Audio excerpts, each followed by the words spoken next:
Hvala puno. Guys, my name is Nick Vujicic. I was born in Australia in 1982, moved from Australia to California in the year 2006. And my life story, I'm just thankful that people have seen my life on some sort of level, whether it's just YouTube videos or seeing pictures of a limbless guy smile. People always ask me, what happened to you and how did you overcome what you've been through. The title of the message that I've been given is Transforming the Walls into Doors. When I speak corporately, the line that I like to use is changing obstacles into opportunities. Now, I'm very well aware to share with you as well, I know that there are 1 billion people going hungry today. I know that this year 1 million people will commit suicide. It's 1 every 40 seconds. I know today there are 120 million slaves, and I've met sex slaves, and I've seen the top of the pyramid as far as business and met the billionaires. I've met bankers, and I've also met orphans. We're all looking for something. We're all looking for hope. Hope you can't just have just because you were born with hope. No, we're born with pain. We're born and live through difficulties. And in our life, my parents always taught me that even though we don't know why I was born this way, that we have a choice. Either to be angry for what we don't have, or be thankful for what we do have. The power of that choice was the first thing that I had to overcome and decide for myself, especially in the early years of school. A lot of kids would come up to me and tease me. And I've been speaking at 5 congresses. I've met 7 presidents all around the world. My largest crowd was 110,000. I have 30,000 invitations for me to speak. So wherever I go, I talk about the value of life. I talk about anti-bullying messages for the school systems in different nations. The greatest thing is love. When we feel like we don't have enough love and we don't have enough hope, we start losing strength to live. For me, in my life as a child, I had a big wall. I was surrounded by 4 walls and a low ceiling of opportunity. I was set free in so many different ways, and especially surviving from day to day with my parents who loved me, who encouraged me, who told me that I was beautiful the way that I was, and not to worry about what other people said about me. I was actually the first special needs child to be integrated into the mainstream education system in Australia, and I was awarded Young Citizen of the Year in 1990. And the world is a hurting place, and the world needs hope, and the world needs love. Without hope, we feel like, why are we here? Well, brokenness. Here's mine. Today, I still have no arms, no legs. But everything's changed. Everything. For me, I was looking for hope and happiness, and I couldn't see it for many years. In fact, if this side of the table represents my hope, truth encourages me to become all that I can be. But then we have lies every day coming in our mind, people who discourage us. You know the people that you have in your life who, no matter how good of a day you're having, they'll bring you down. Or no matter how bad of a day you're having, they'll bring you even lower. You know what I'm talking about? Think of the 3 biggest discouragers in your life.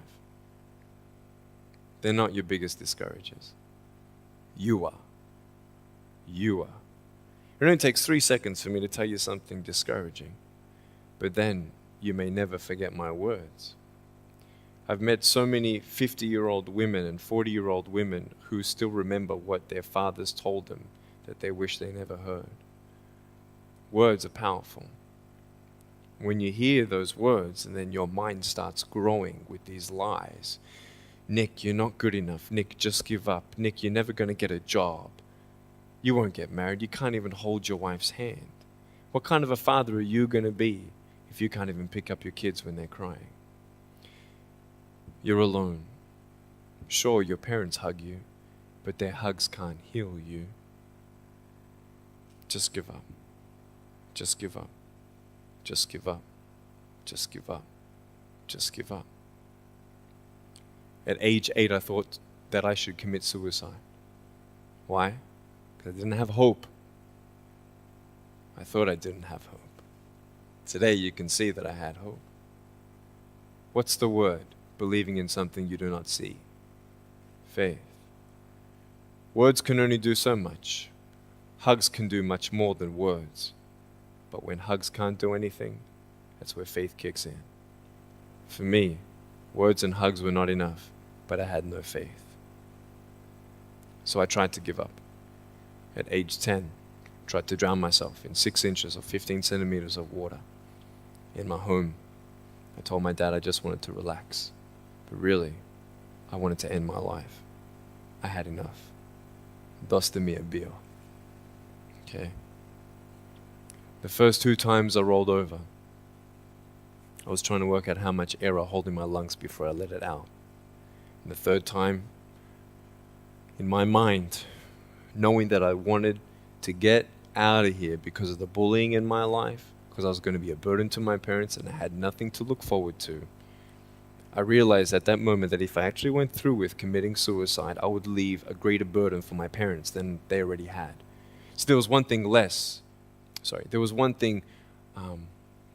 hopeful or more burdensome than having a child without limbs. What is it? A child without limbs who gives up.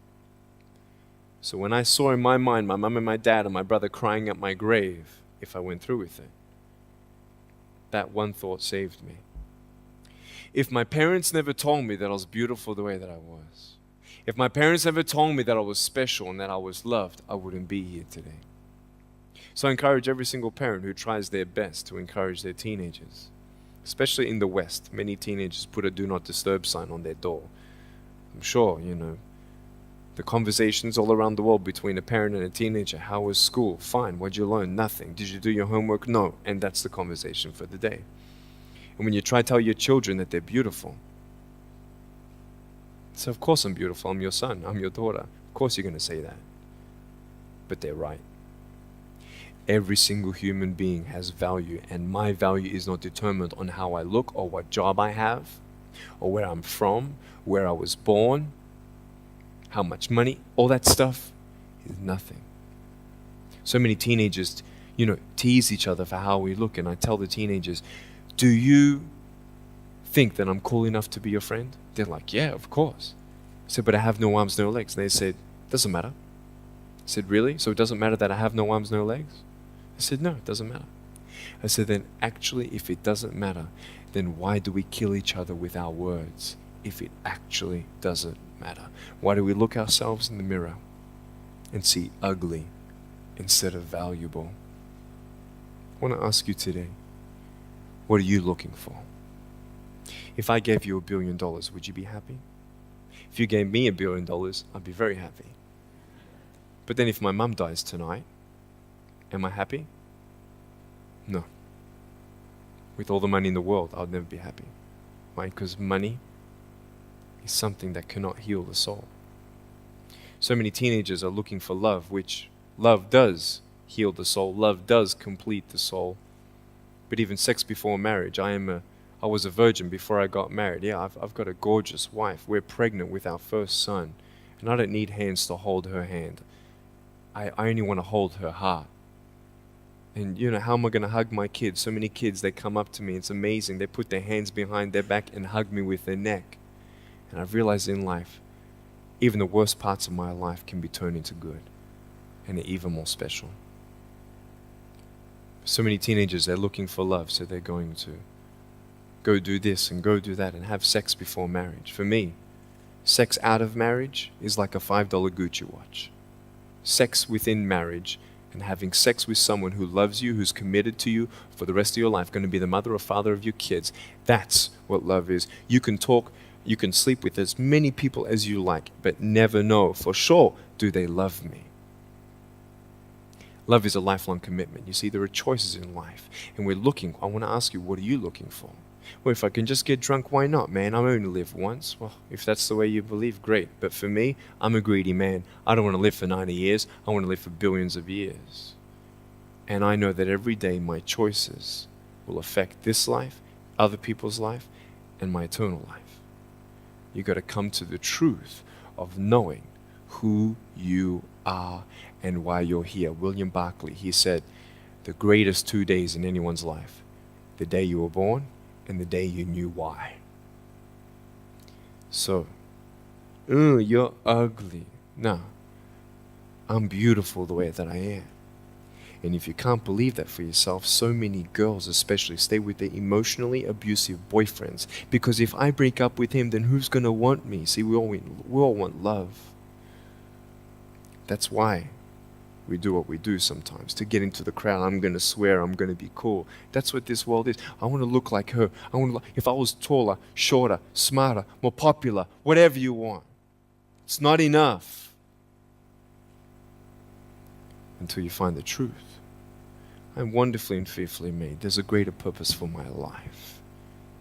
I am here for a reason. Sure, I didn't get a miracle. Yeah, I believe in a God who can do miracles, and I have a pair of shoes in my closet. Why? I've seen blind people seeing and deaf people hearing. That's fine if you don't believe me. I got it on camera. But I realized something. If God doesn't change my circumstance, He's going to use my life to be a miracle for someone else. When you don't get a miracle, you can still be a miracle for someone else. I'm going to close off with this beautiful story. I was in Southern California. I have two organizations. I have a non-profit organization and I have a for-profit. I probably spoke between years 2007 and 2010, 1,000 times, 600 flights. And I've spoken to 4.5 million people face to face. In the last 48 hours here in Serbia, we've reached 5 million through media. So, we have the heart of people to love others. We want people to love each other, love yourself, dream big, and never give up. We're all looking for hope, aren't we? What are you looking for? Money, drugs, sex, alcohol, pornography, fame, fortune never satisfies. It's never enough. But I've come to a peace. So check this out. When I'm 24 years old, 5-6 years ago, I was in California. And I never met anybody else like me. When I was 10 years old, I wish I would have met somebody like me. Never did. Didn't get that miracle. But at 24, in California, I saw a little boy with no arms and no legs, 19 months old, just like me. I knew he was going to be bullied. I knew he was going to go through depression. I knew he would feel alone. I knew that he would get worried if he's ever going to have a girlfriend, and so on and so on. I got the father to bring him up on stage in front of 2,000 people. And everyone was crying. And it was a materialization of when you don't get a miracle, you can be a miracle for someone else. I am not a superhero. I go through ups and downs. So do you. But take one day at a time. And if you haven't found that peace of knowing who you are and why you're here, and where you're going when you're not here, for me, I want you to know that's how I've overcome. I don't have any walls. My book's called Life Without Limits. And what will be, will be. I've acted in a short film, 30 awards. I got Best Actor in a Short Film. I've done my own music video. I've written 2 books. First book, 30 languages, 800,000 copies. I'm 29, and we know 1 billion people know who I am. Not to bring up my pride or my name or my status. Trust me, I'm just like you. But I hope you are inspired to know that if I can dream big, then so can you. There are no walls. Find your peace, and you'll make your walls doors. Thank you so much.